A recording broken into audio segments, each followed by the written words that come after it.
दिनैहाय खनसे बिराद गोबावनि उनाव लाइभ फैदों।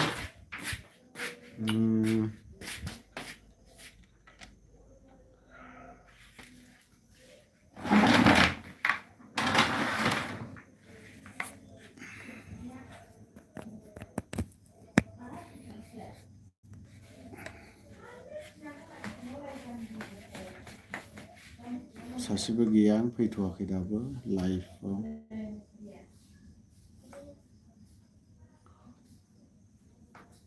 सासे सयजन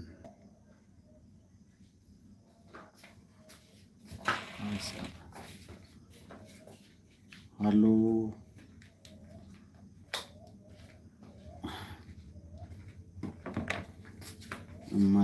मोजाङैनो दं।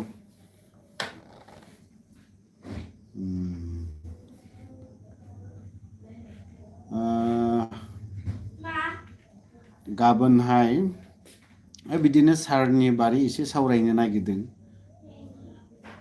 बरिया दा बेसेबा गोबावनि उनाव फैदों दिनैहाय लाइभ बिराद 7-8 मासनि उनावहाय दिनै खनसे लाइभ फैदों। गोबाव जाबायमोन। गाबोन थारमाने रन्जन दैमारि सारनि हियारिं दङ बेखौसो एसे जाखांबाय ओंखाम जाखांबाय दासो ओंखाम जाखांदों। ओंख्रिया आलु ओमफ्राय गुबुन मिक्सार लगायनाय जेबो गैया। ओमफ्राय दासो जाखांनानै लाइभआव फैनो होननानैसो फैनाय जाबाय। थारमाने गाबोन 19 तारिख नालाय 9-10 कर्टआ जुदि गेटआ खेंब्ला गाबोन मोजां माबा मोनसे रिजाल्टखौ मोनगोनफोर बायदि मोनदों। नायनोसै बेयावहायबो जुदि माबा मोनसे टेकनिकेल जायोब्लाथ' माथो होनना बुंनो बे गभर्नमेन्टनि टेकनिकेल जायैलायसिगोनलाय आरोबाव। गाबोन माबोरै जायो। हेल' मोजाङैनो दं गाज्रि गैया। मोजाङै दङ। गासैबो आं नामखौ मख'जोबनो हानाय नङा हो।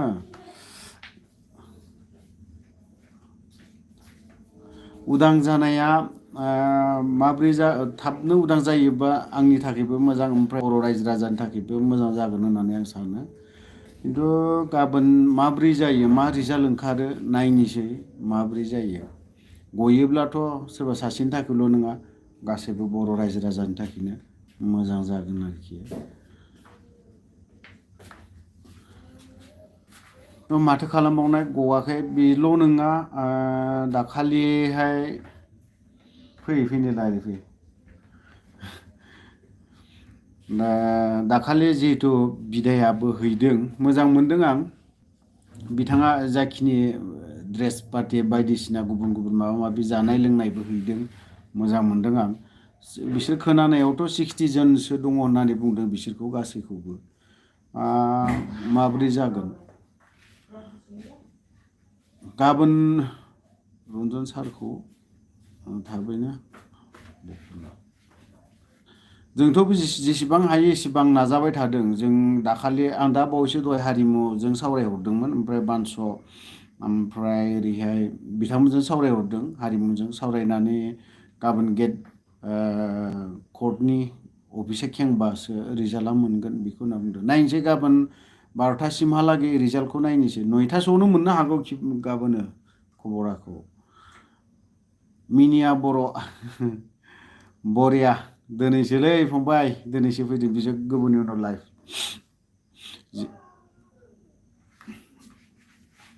जेरावबो थांनाय जायाखै न'आवनो दङ। गुबुनावबो बेरायहैयाखै बेरायहैबाबो माथो एसे एक्सिडेन्ट जानायल' खोनायो माथो। जै बर' हारिनि बर' लरा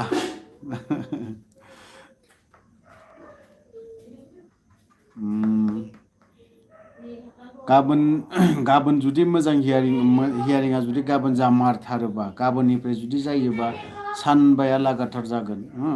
सानबा जाखांनायनि उनावबो जुदि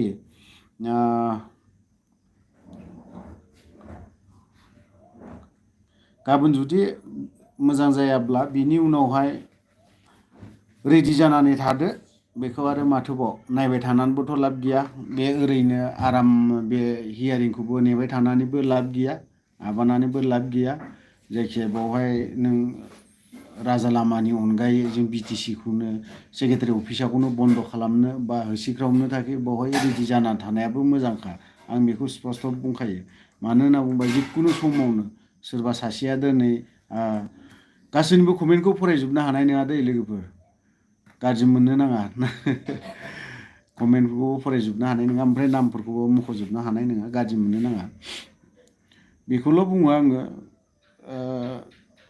जुदि नैबे हियारिंआबो जुदि फावसायबाय थायोब्ला ओरैनो थानानै जेबो लाब गैया सोरबा सासे सानैखौ आरामाव जिरायहोगोन सोरबा सासे सानैया बिराद आराम गिदिंगोन माबा माबि गाज्रि मोजां गारि लागोन गिदिंगोन सोरबा सासेया जियालाव थाहैगोन बेखौ जानो चान्स होनो हानाय नङा बावहाय सोर होनो हानाय नङा नों आंहानो होनो हानाय नङा आरोखि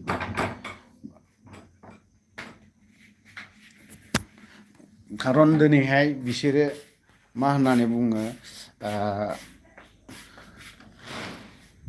बुङो बिसोरो दिनैहाय रायजो राजानि खोथाखौनो लानानै बिसोरनि खोथाखौनो लानानै बिराद गिदिर गिदिर लेक्सार होबथिंबाय थादों बहाबा बैसागु जाबथिंनाय बहाबा माबा मोनसे जाबथिंनाय जानांगौ बैसागुखौ आं मानिदों लिडारफोरखौ थांनांगौ बिथांमोनाबो राजिब बसुमतारी थेंक इउ जानांगौ गासैबो लिडारफ्रा बिनिबो मोनसे सम थायो नाथाय बिसोरनिखौ आं बांद्रायबो नुदों खारन बिथांमोना दानि सरकारा जि परिबर्तन होननानै बुंबाय थायो सोलायनाय गुस्लायनाय मानायनि खोथा माथो बिनो बि नुयो माथो आवगोलनि सरकारखौ जेरैबायदि नुदों दानिखौबो बिनो बि नुयो माथो एखेसो नुयो माथो बिसोरबो माथो मालायखौ बिराद बुंनोसो हायोमोन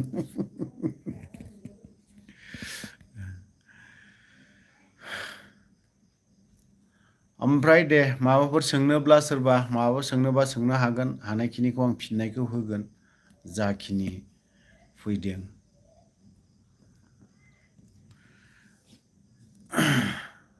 रन्जन दैमारि सारखौथ' सोरनो नाङा बयनोबो नांगौ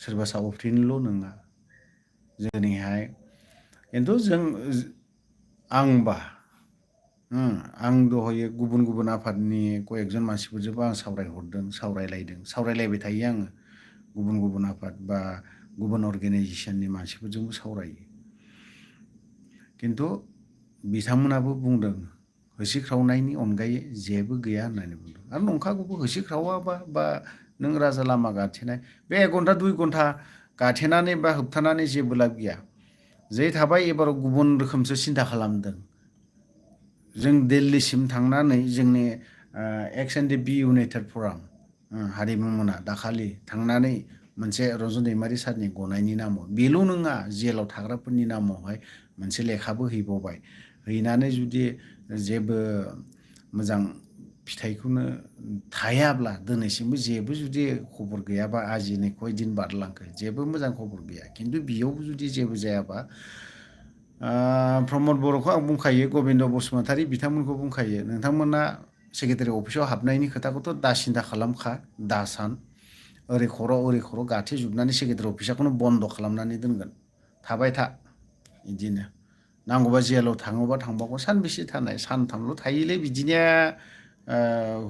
जेलाव थाथारनांगौबाबो सानथामल' थागोन बावहाय अफ्रिया जेब्ला एबाराव होसिख्रावनाय जागोन अफ्रिया सब समाय सिगाङाव थागोन बावहाय मिडियायाव माबा मोनसे बुंनांगौ बावहाय गाबख्रावग्राया अफ्रिसो जागोन बावहाय बे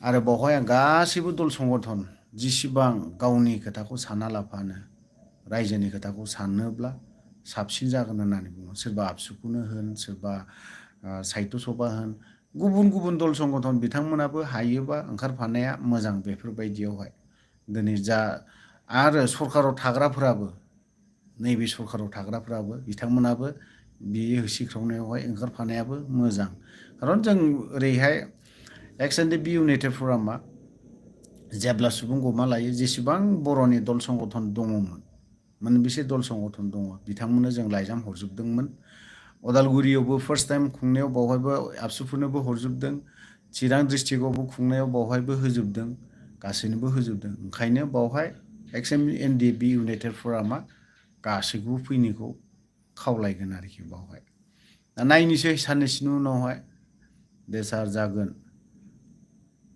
गुड नाइट फंबाय गुड नाइट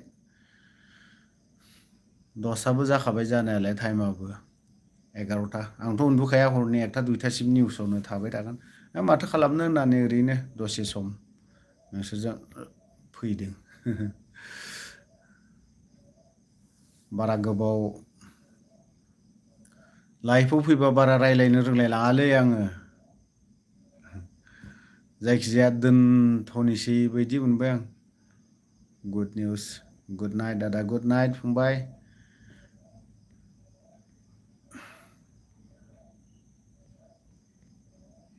जायखिजाया गाबोननि रिजाल्टखौ नेनोसै आं दिनै बेखिनि खोथाखौ बुंबाय गाबोनो 10-11टानि गेजेराव मोनसे रिजाल्ट मोनगोन जामारो जामारा जुदि जायोब्लाथ' 9टासोआवनो खबरखौ मोनगोन आरोखि हियारिंआ जुदि जामारोब्ला माबा मोनसे टेकनिकेल गभर्नमेन्टफोरनाथ' आरो टेकनिकेल जाबाय थायो नालाय 9टा 10टानि गेजेरावनो खबरखौ मोनगोन जायखिजाया आं दोनथ'नोसै बारा गोबाव लाइफआव बिदि फैफेरा बारा रायलायनोबो रोंलायलाङा खोथाफोरा गनो नागिरा बांद्राय थारमाने लाइफआव फैबा ओंखारनो नागिरा खोथाफोरा दोनथ'नाय जाबाय बर' हारिनि जै गोजोन्थों गुड नाइट